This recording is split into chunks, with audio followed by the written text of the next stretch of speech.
Welcome to my first gimmick or great video that I'm going to go ahead and create. So what I'm going to talk about today is the K&N ECI, the electronic carburetor injection. It's been something that, it's not new by any means, it's been out here for several years and it hasn't really gained much popularity, and I think there's a few reasons why, but it's been something that I have been interested to go ahead and try.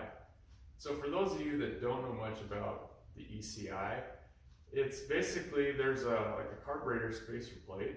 Of course it says underneath the carburetor, and it has an injector in it. And the injector supposedly will work, from as low as 5 psi all the way up to, probably EFI ranges, that 50 to 60 psi range.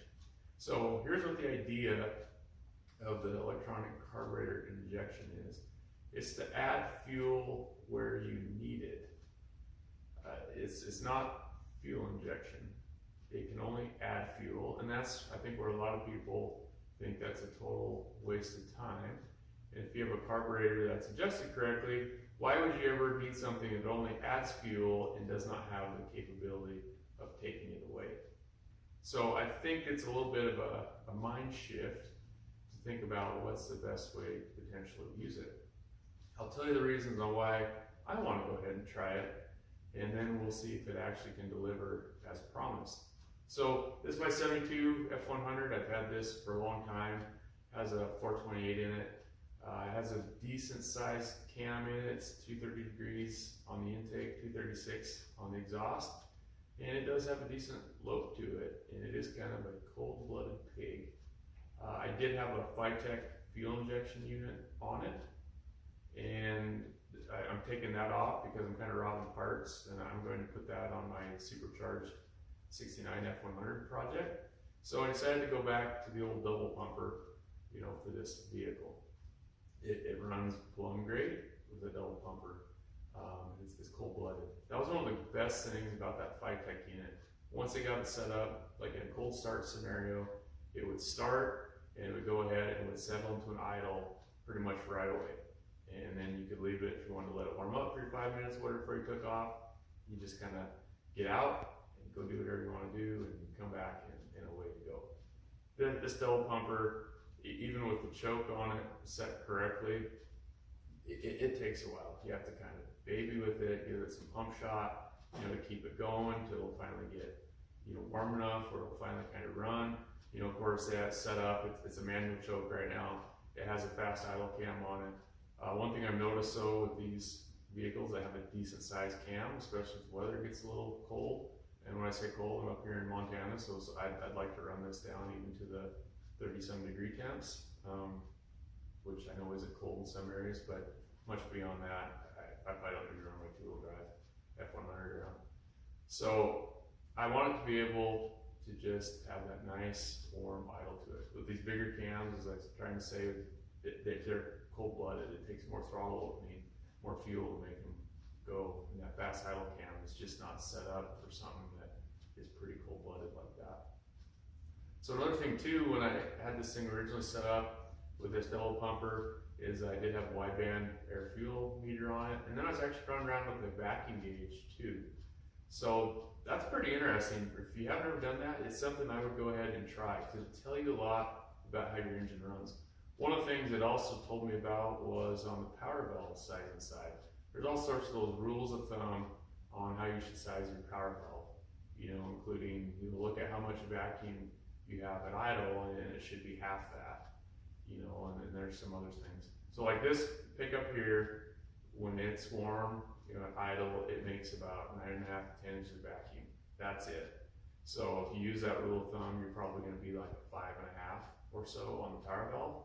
I can guarantee you, when you drive it with the 5.5 on the power valve, it takes a whole bunch of throttle opening and gets leaner, leaner, leaner. You can see it on the air fuel meter. They get really, really lean until all of a sudden kick a bunch of fuel in there. So get this big dead spot and then come back up.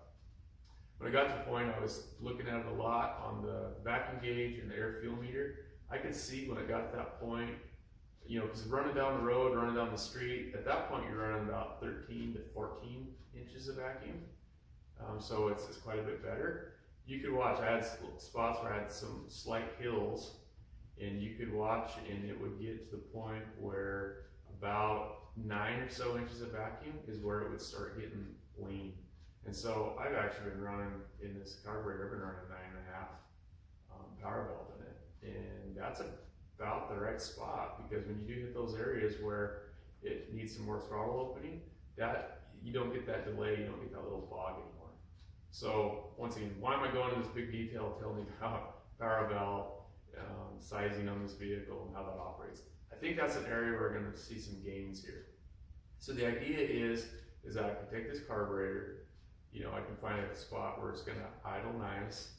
I can go ahead and use my air fuel meter. I can run it down the road a little bit, and I can tune it slightly lean from what it needs to be. Maybe in the spot where it's just starting to surge just a little bit going down the road. And then what I can do is I can go ahead and program what air fuel range I want to be at. So let's say I set it for 14.5 or something going down the road, maybe in some colder conditions. I can go ahead and plug in 14-1 or something like that, and it'll go ahead and add fuel to compensate to that level. As weather changes and things like that, it'll go ahead and keep it at that steady range without having to mess around the carburetor or anything like that.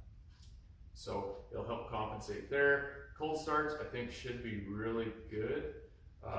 Maybe not the starting itself, but once it's started, it's gonna ask for more fuel. And so I can set that range there. I think I'll set it like 13.5 or something like that for idle range. And then it'll go ahead and should help keep it running and help it warm up faster in those sort of conditions. But also now on my power valve, if I want to, I can actually probably go to a lower power valve, more like a 6.5 or something like that.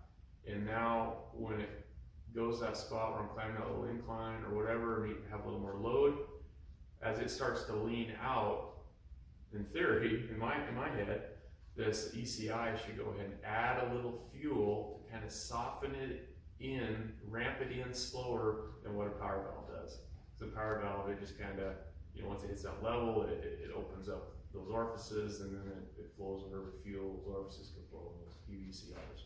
So that's the idea of how I think this will work in my head, and that's why I'm kind of interested to go ahead and try this. What's held me back in the past is that, to me, these things are way overpriced for what they actually are. I think brand new, I think they still sell them. I think they're right now in that $800 to $900 range, which to me is crazy for something that just adds fuel. I've been kind of doing some looking around Craigslist, Facebook Marketplace over the years, and thought if I ever found one for the right price, I would go ahead and try it. That did happen here, late summer. I found on Facebook Marketplace where someone was selling brand new in package for $300. So at that range, it's cheap enough for me to go ahead and try it and see if it'll work. And I kind of like some of this gimmicky stuff anyway, and in theory, I understand where it could help me. So that's out of price range. I'm gonna go ahead and try it and see what happens. So sorry for the long dialogue there as a lead-in. So next, we're gonna go ahead and take a look at what actually comes in this box if you decide to try and buy this kit. Let's look at the contents of this ECI kit. So first and foremost, we got stickers. You can't get anything good if it doesn't have stickers. These things are ginormous. I don't know if they expect you to put it on a vehicle or not. Luckily for me, I have the shop fridge, which definitely has some more sticker space, so maybe we'll find a home on the fridge for that. So anyway, besides the stickers, we have their ECU. And so the ECU is fairly small in size, but bigger than maybe you would think for a little functionality this would have. In the back of this ECU, there is a port. It's kind of hard to see through the plastic here. There's a little, there it is. There's a little, USB, the smaller USB type port. And that's where you would connect with your computer to go ahead and change any of the settings. So one of the things I had done when I first got this, I had done a little bit of reading online. There's not too much actually out there where people have played around with these. And so one of the things I'd seen is that sometimes people have trouble making this connect. So first things first, I took the dongle that comes in the kit and plugged that in the computer. And of course that brought up the software. It was easy enough to load from there. They supply a USB cable. And so took the USB cable, plugged it into the ECU. And for me, I was using some old, archaic, really slow, needs to be thrown away laptop that we have. It was able to connect, seemed like just fine. Was able to, show it was connected, was able to apply settings to it, and it seems like it all stuck. So I think for me, I think it's gonna go ahead and work, even with that piece of junk computer, that I'm using for these purposes. So there's also the main harness. It looks like there is all sorts of wire in there. I guess when I go to install this, see how much I actually use, have to make the decision if it's worth trying to shorten some of it up or maybe just, loop it, zip tie it, hide it, and call it good.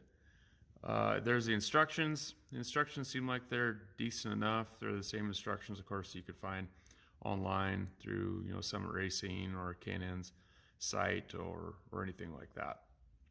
Looking at some more of it. So you can see here, there's the O2 sensor and its associated harness, which of course will plug in, to this main harness. And then we have, this, I'm gonna call it carb spacer, but that's actually, of course, where the injector, goes into the base plate there. And it has this kind of standoff bracket. So the injector, of course, plugs into this base plate. The spacer injector mounting bracket, kind of sandwiches it in there. And then, of course, you can put your MPT to AN fitting in there and connect up your fuel line. They do also supply some gaskets, also some longer carb studs to make this whole thing work. And then something else that's in the kit is there's your bung for your O2 sensor, and then also that AN NPT fitting that you can go ahead and put into that mounting boss for that injector so that you can connect your fuel line to it. So by and large, there are all the parts and pieces all laid out there.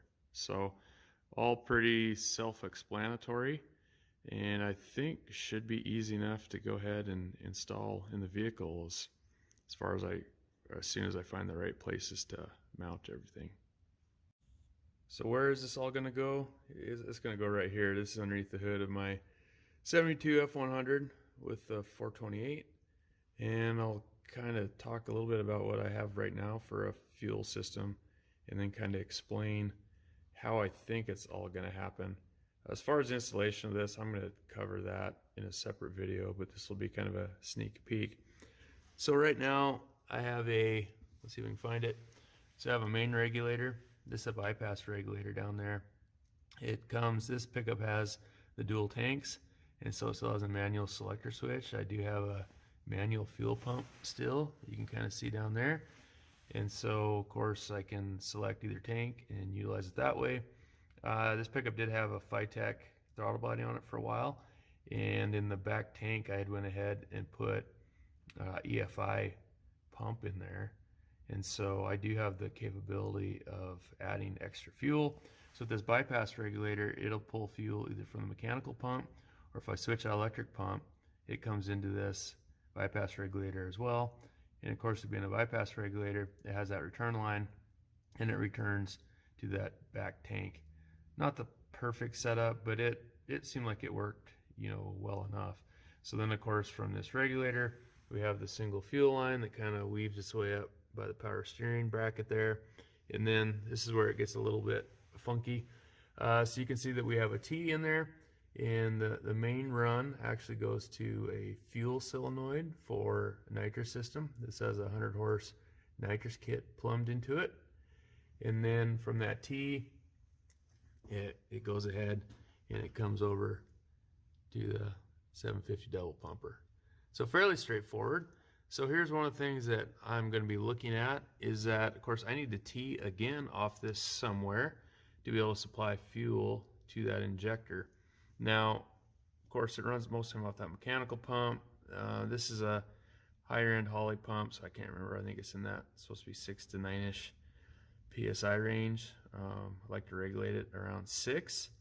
So that injector from that K&N kit to add fuel supposedly will work with as little as 5 psi, but with that level of fuel pressure, it seems like the injector is not going to work all that well and kind of like getting peed on a little bit. So one of the things I'm toying with is I do have a dead end regulator up at the garage there. And so you have to be careful, of course, when you utilize a dead end regulator with a bypass regulator, because a bypass regulator really holds the pressure for the entire system. And so one of the things I was thinking about doing is come back to this bypass regulator and probably up the pressure on it to like 10 psi or something, which really isn't going to have an effect with my mechanical pump, more than likely. It probably won't even bypass. But if I turn on that back fuel pump, it'll go ahead and bypass extra fuel there. So if I set this one around 9 or 10 psi, then I could supply 9 or 10 psi fuel all the way up to this area, which is probably better, helping the potential vapor lock or anything like that. And then was thinking about put my dead end regulator maybe in this area and tee off before the dead end regulator. That way I could supply like 9 to 10 psi fuel to the ECI, which should make it work a little bit better. I could hit my dead end regulator here, deadhead, and then I could go ahead and have it set for like 6 psi. So that would regulate my nitrous system at 6 psi, also my carburetor at 6 psi. So that's what I'm toying with right now, and need to look at all my parts and pieces. I did make an order through Summit. I think I have enough to make it all happen. It's not going to be probably the prettiest thing you've ever seen in your life, but I think it will be functional. Part of you, some of you are probably looking at this and be like, oh my goodness, how come, like your nitrous fuel system and all that is just teed off? Isn't there a better way to do it? There probably is. However, like I said, I have this, the mechanical pump down there, which is, I can't remember what it flows, 130, I think. And then I have my EFI pump that's in the fuel tank. So when I have both the mechanical pump and that electric pump and that back tank going, I should have no shortage of fuel to be able to supply both that carburetor and that nitrous system. Of course, it's only 100 horse. So that's probably about as deep as I'm going to go looking underneath the hood. And, as mentioned, I'm going to go ahead and create a separate video where we'll be doing the actual installation of this kit. Thanks for watching part 1 of this gimmick or great video that is about this K&N ECI. So we kept this video real basic, talking about why we think it could work for us, also looking at some of the parts and pieces, the contents that come in the box, and then took a quick peek underneath the hood of how in my mind I think it's going to work to kind of plumb that in and give us the best chance for success. So we'll go ahead and make part 2 of this video, hopefully in the not too distant future. We'll go ahead and show how that installation looks underneath the hood, see if it's the same as what we're thinking, or if we'd have to make some tweaks to make it happen. And then we'll be able to also show, in reality, does it look like it's gonna work? We'll show what it looks like under some cold start conditions, or it has cooler weather, and does it idle on its own, and does it behave?